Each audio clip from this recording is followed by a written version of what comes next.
예, 반갑습니다. 지난 시간에 이제 설명이 조금 부족했던 부분들이 있었는데, 조금 이제 일명이 헷갈린다 하는 부분, 수온 상승책에 있어서는 그 누수답을 객토해라, 빛 다짐은 어떻게 하느냐, 이것은 위에 흙은 좀 걷어내고 다져주시면 되고, 아니면 그냥 위에서 다져도 되긴 하는데, 그러면 에너지 소비가 좀 많죠. 살짝 작토층 한 10cm 정도만 살짝 옆으로 걷어서, 그러니까 이게 이제 경지 면적이 크면 얘기가 달라집니다. 크면은 이게 불가하죠. 불가하고 이제 경지 면적이 좀 좁다 하는 경우에는 포크레인이라든지 이런 걸 활용해서 살짝 걷어서 한쪽에 밀었다가 아래쪽만 다져주고 다시 덮어주면 됩니다. 그 다음에 이제 냉수 관계는 찬물을 이제 위로 하늘로 해서 쭉 하늘의 공기 중에 있는 온도를 따뜻한 기운을 받아서 공급하게 하기도 하고, 그 다음에 이제 물이 찬물 냉수를 관계할 때는 찬물이다, 여기 얼음물이네. 여기 있네요. 찬물이라고 하면 이것을 이렇게 위에서 돌려서 공기하고 최대한 접촉을 많이 해서 관수를 하라, 관계를 하라, 이런 말입니다. 그 다음에 이제 또 하나는 그 OED라고 옥시 에틸렌 토코사놀이라는 것이 있는데, 이것은 도포작용, 즉 코팅 작용을 합니다. 근데 이제 식물에만 하는 것이 아니고 벼를 재배한 논에서는 논바닥에 이제 소위 도포작용을 해서 이제 증발을 억제하죠. 증발을 억제함으로써 온도를 유지하는, 낮에 데워진 온도가 이제 유지되는 그런 상태로 해서 온도를 한 1, 2도 정도 높이는 효과를 가져온다, 이렇게 말씀을 드립니다. 자, 그러면 지금 한해에 관해서 설명을, 지금 이 앞에는 냉해고 지금 한해에 관해서 이제 설명을 드리게 되면, 결국은 한해는 월동 중에 겨울 추위에 의해서 받게 되는 피해다. 여기에는 동해 서리에 건조의 습에 설해가 있다. 그 다음 동해의 발생은, 동해는 조직 내 결빙에 의해 나타나는 장애다. 그 다음 결빙이 생기면 동사한다, 얼어 죽는다, 이 말이죠. 그 다음 이것은 이제 세포 외가 있고 세포 내의 결빙이 있는데, 세포 외의 결빙은 세포 간극에 얼음이 생기는 것입니다. 이건 농도가 낮을 경우. 그리고 세포 내에 물이 섬에 나오기도 하고 세포 간극에 이제 결빙이 생기는 경우가 될 수도 있다는 거죠.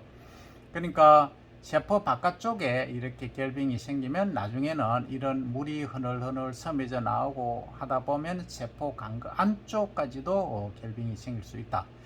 그 다음 동결과 융해 과정에서 동사한다. 이 밭작물의 경우 특히 보리, 밀, 호밀, 기린애들은 가을에 심어서 겨울을 넘기지 않습니까? 소위 월동을 하는 과정 속에서 이제 얼었다가 녹았다가 하는 과정에서 동사를 한다, 이 얘기죠.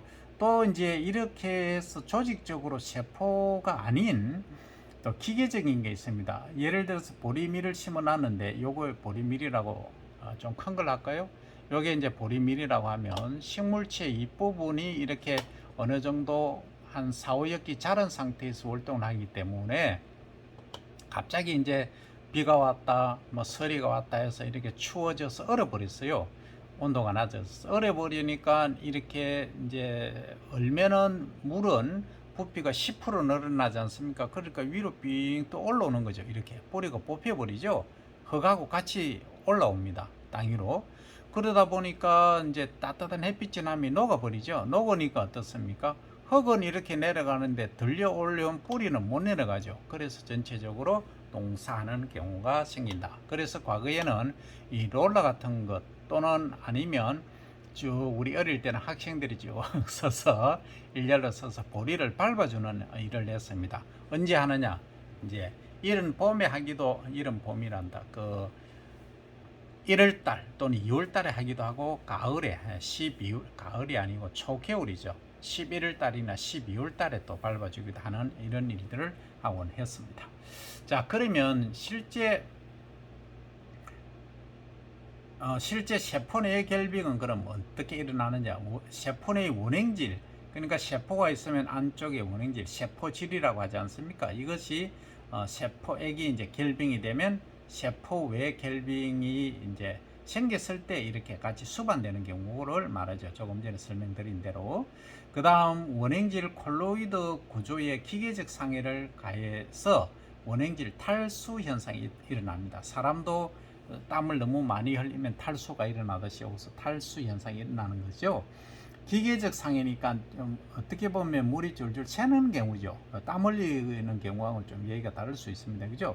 그래서 이제 기능을 상실하는 경우를 말한다. 그 다음에 작물의 이제 동사 온도라고 하는 것은 얼어 죽는 온도입니다. 이것은 작물마다 다르겠죠. 그래서 동결이 생겨서 단시간 내에 동사를 유발하는 온도, 이것은 급속하게 얼었다가 급속하게 녹는 것, 급속히 진행되는 것이 문제입니다.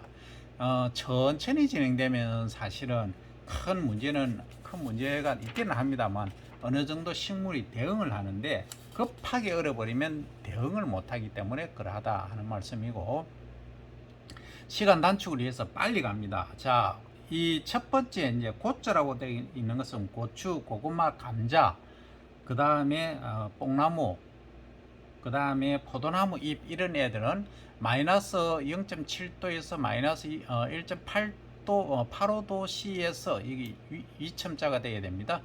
2첨자 써야 되나요? 그냥 이해를 하시기 바랍니다. 2첨자 도시, 이 온도에서 동사를 하는 것이다 하는 거죠. 유발된다. 그 다음 배 같은 경우에는 마이너스 2에서 마이너스 2.5도, 그 다음에 복숭아 같은 경우에는 마이너스 3.5도씨인데, 이것이 이제 그 만개기하고 유과기, 만개기라고 하는 것은 꽃이 가장 많이 핀 걸 말하고, 유과기는 어린 과일이 달린 시기를 말합니다. 그죠?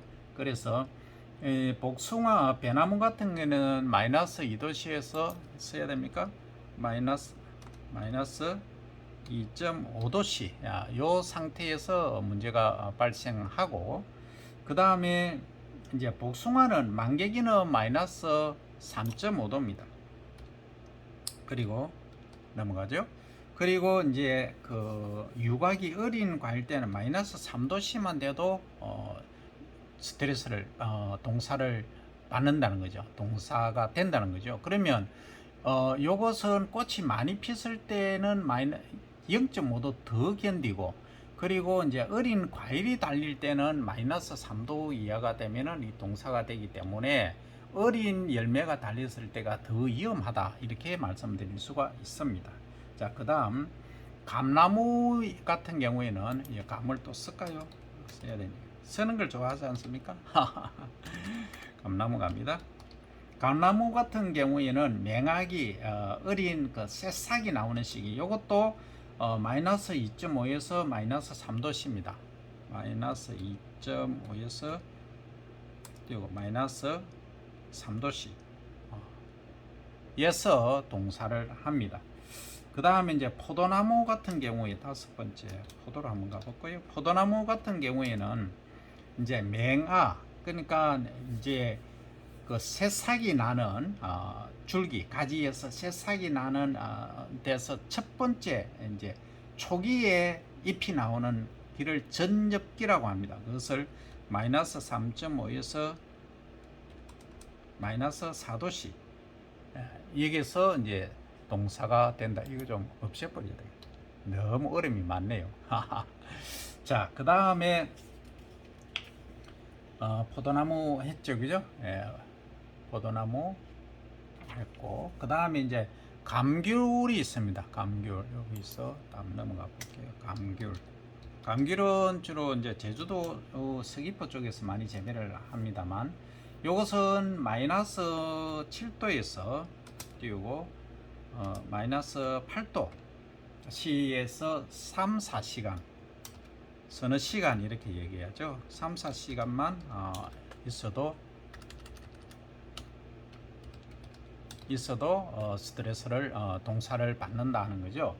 그러니까 어떻게 보면 감귤 수목 중에서는 조금 스트레스를 덜 받는 현상이죠. 그래서 겨울 작물이라 이렇게 말하는데, 그 다음 매화 8번으로 갑니다. 매화, 우리 이제 봄 되면 가장 일찍 꽃이 피는 것이 매화죠, 그죠? 예, 매화. 요것은 이제 만개기라고 하는 것은 꽃이 가장 늦게 피는 거의 다 핀 시기를 말해줘. 이것은 마이너스 8에서 마이너스 9도입니다. 마이너스 9도. 이 마이너스가 있습니다. 9도시 동사 온도가 되겠습니다. 그 다음에 이제 어린 열매가 달리는 시기가 있습니다. 이것은 몇 도냐? 마이너스 4도입니다. 마이너스 4도에서 마이너스 5도. 요 사이에서 이제 동사가 이루어지기 때문에 꽃이 피는 시기보다는 어린 열매가 달리는 요 시기가 더 치명적이다 하는 얘기죠. 자, 그 다음에 이제 9번 갑니다. 겨울철 이제 잠두라고 있습니다. 잠두하고 그 다음에 유채 같은 애가 있어요. 유채는 제주도 같은 데 보면은 옛날에 신혼여행 갔을 때 사진 많이 찍었지 않습니까? 이것은 이제 기름 작물로 재배하는데 요즘은 경관을 좋게 하는 경관 작물 또는 녹비 작물로도 재배합니다만 요즘은 전국적으로 전국 대전 이남을 말합니다. 저쪽 북쪽에 이제 강원도는 유채 재배가 안 됩니다. 어쨌든 이런 애들 같은 경우에도 지금 동사를 할 수가 있는데 이런 경우는 온도가 마이너스 15도씨가 됐을 때 동사를 읽는다 하는 것이고, 그 다음 10번째로 한번 가볼까요? 10번째는 겨울철에 이제 보리, 시금치, 여기 있네요. 이렇게 갑니다.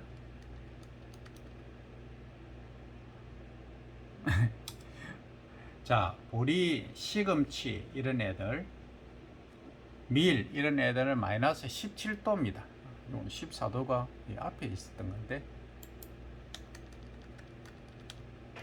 유채 잠두고, 그 다음에 여기가 10번째죠. 10번째 갑니다. 깜짝 놀랐습니다. 방금 보리, 밀, 시금치가 마이너스 17도씨, 그리고 맹아, 이제 새싹이 나는 걸 말하죠. 맹아 같은 경우에는 마이너스 18도에서 마이너스 27도씨. 그 다음 이제 11번째로 갑니다. 11번째 조균류입니다. 균류 중에서 이것은 마이너스 190도씨 13시간. 그 다음 13시간에 노출되면 이제 동사가 일어나고, 효모 같은 경우에는 한번 보십시오. 마이너스 190도씨에 6개월간 지속될 때 동사를 입을 수 있다. 이게 동사 온도다 하는 거고, 그 다음에 이제 이게 그 마이너스 250도씨라고 하는 것은 무슨 의미냐면 수분이 거의 없는 경우, 완전히 건조한 종자 같은 경우에는 거의 예외적으로 마이너스 250도씨까지도 단기간에 견딜 수 있는데 6시간 지속되면 거의 다 동사를 한다, 이 얘기입니다. 자, 그러면 동사에 관해서 지금 설명을 드렸습니다. 자, 그러면 동사가 이제 문제가 되었는데 지금은 어떤 공부를 해야 되느냐 하면, 그러면 이 동사를 하기 전에 이 동사에 견디는 작물의 성질을 한번 보도록 하겠습니다. 먼저 이제 생리적 요인하고 기계적 요인으로 크게 이제 나눌 수가 있습니다. 그 크게 보면은 이제 생리적 요인에서는 세포의 결빙이라든지 급격한 동결, 이런 것들이 또 급격하게 이제 녹는 거, 이런 것들이 문제가 됐는데, 그리고 동결, 융해 이런 반복들이 문제가 되지 않습니까? 그러면 이 생리적으로 이 동사에, 그러니까 동해에 견디는 성질이 과연 어떤 것이면 좋냐 하는 것을 보는 것이죠.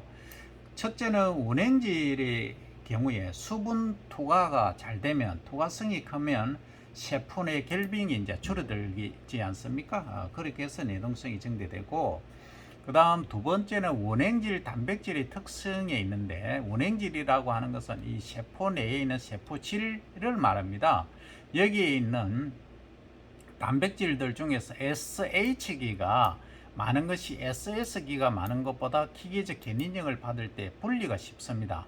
그래서 원행질 파괴가 적어서 내동성이 증대된다. 이것은 단골 손님으로 시험 문제에 나오죠. 그 다음 세 번째는 원행질의 점도와 연도. 점도라고 하는 끈끈한 정도, 연도는 연한 정도입니다. 원행질이라고 하는 것은 세포막 속에 있는 세포질을 말한다고 말씀드렸죠.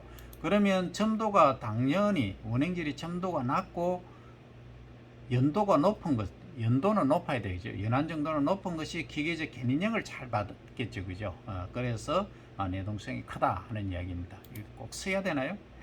너무 시간 많이 걸립니다. 그 다음 네 번째 갑니다. 다시 설명드리면 점도와 연도에 있어서는 점도가 낮아야 됩니다. 점도가 낮고 그리고 연도가 높은 것이 기계적 견인형을 적게 받아서 내동성이 크다. 그러니까 부드러워야 된다는 거죠. 부드러움은 강함을 이긴다 이런 말이 있지 않습니까? 자, 그 다음 네 번째 갑니다. 원행질의 친수성 콜로이드. 친수성이라고 하는 것은 원행질 중에 플러스 마이너스 차지를 띠기도 하는데 이것이 이제 물하고 결합되는 콜로이드는 마이너스 전하를 띠지 않습니까? 얘들이 이제 물하고 결합되는 것을 좋아하는 것이 친수성이라고 하고, 그 다음에 지방하고 잘 결합하는 것을 소수성이라고 얘기하는데, 여기서는 일단 친수성의 콜로이드가 많으면 결합하는 결합수가 증가되죠. 그러면 자유롭게 돌아다니는 물인 자유수가 줄어듭니다. 그러므로 해서 탈수에 대한 저항성이 커져서 세포 결빙, 세포가 하는 것을 경감시키고 결국은 내동성을 증대시킨다 하는 것이 요겁니다. 친수성 콜로이드가 중요하다 하는 얘기죠. 그 다음 다섯 번째 이제 지방입니다. 지방 함량은 지방이 있으면 수분하고 이제 함께 공존할 때, 이렇게 지방이 어느 정도 있을 때 이런 얘기입니다. 공존할 때는 빙점, 어느 점 강하, 내려가는 것이 커집니다. 그러니까 낮은 온도에서 은다 이 얘기죠. 그래서 내동성이 증대된다. 그 다음 여섯 번째 이제 당분을 보면 광합성을 해서 이제 당으로 이렇게 축적이 되지 않습니까? 그럼 당분이 많아지면 수분도 함께 이제 흡수를 하겠죠. 농도 균형을 맞추기 위해서. 그러면 이 삼투 압력이 높아집니다. 삼투 압력이 높아지니까 원행질 단백질의 이제 변성을 막아주죠. 그러므로 해서 내동성이 증대된다 하는 것이고, 그 다음 일곱 번째 이제 전분 함량은 어떠냐? 전분임은 전분 입자죠, 그죠? 전분 입은 이 당에서 전분으로 이제 나중에 저장이 된다고 했지 않습니까? 그러면 전분잎이 원행질 이 세포질 속에 많으면 기계적 견인력에 의한 파괴를 크게 합니다. 그래서 전분 함량이 많아지면 결국은 당분이 줄어드는 거니까 당분 함량이 저하돼서 내동성이 줄어듭니다. 전분 함량은 내동성을 저하시킨다 요겁니다. 원인을 잘 아시면 되겠습니다. 자, 그 다음 갑니다. 그 다음 조직의 굴절률입니다. 조직의 굴절률이라고 하는 것은 뭐냐 하면 이게는 이제 햇빛이 비쳤을 때를 이야기를 하는데, 이것은 이제 굴절이라고 하는 것은 우리가 이제 햇빛의 비침을 얘기를 하지 않습니까? 그런데 이것은 어떤 의미에서 얘기를 하느냐면 세포 조직 내에서 원행질에서 친수성 콜로이드, 아까 친수성 콜로이드가 나왔지 않습니까? 그러면 친수성 콜로이드가 많으면 내동성이 증대된다 했지 않습니까? 그러면 이것은 친수성 콜로이드가 많고 세포액의 농도가 높으면 조직이라는 세포질 내의 접액, 그러니까 질을 말하죠. 그 액체의 광굴절률이 커집니다. 광이 굴절이 생긴다는 거죠. 커져서 내동성이 증대한다. 이것은 어떻게 보면 잘 이해가 안 될 수도 있지만 안쪽에 세포, 여기 세포라고 보면 이 햇빛이 비치지 않습니까? 비치면 굴절이 안 되고 그냥 햇빛이 쭉 그냥 투과가 된다면 어떻습니까? 그냥 지나가는 거지만 이렇게 좌우로 이렇게 굴절이 많이 생기면 전체를 데워주는 힘이 커지기 때문에 내동성이 증대된다. 이렇게 이해를 하시면 되겠습니다. 다음 아홉 번째, 세포의 수분 함량도 관계가 있더라. 소위 이제 자유수, 프리 라디칼 이런 프리 워를 그냥 자유롭게 떠돌아다니는 물이죠. 이게 많으면 잘 얼겠죠. 그래서 이게 많으면 결빙을 조장한다. 그래서 내동성이 저하된다는 것이죠. 그 다음 세포의 무기 성분, 특히 이제 캘슘, 이가를 띄죠. 이게 첨자로 써야 되는데 이렇게 참조하시기 바랍니다. 위첨자입니다. 칼슘하고 마그네슘은 양이온 이가죠, 그죠? 이런 애들이 있음으로 해서 뭐한다? 세포 결빙이 억제되는 효과가 크다 하는 것이죠. 그래서 여기까지 여러분들이 내동성을 꼭 이해를 해주시고, 이것은 시험 문제, 어떤 시험이든 단골손님으로 나온다 하는 것을 인지하시기 바랍니다. 오늘은 여기까지 하도록 하겠습니다. 다음 시간에 뵙겠습니다.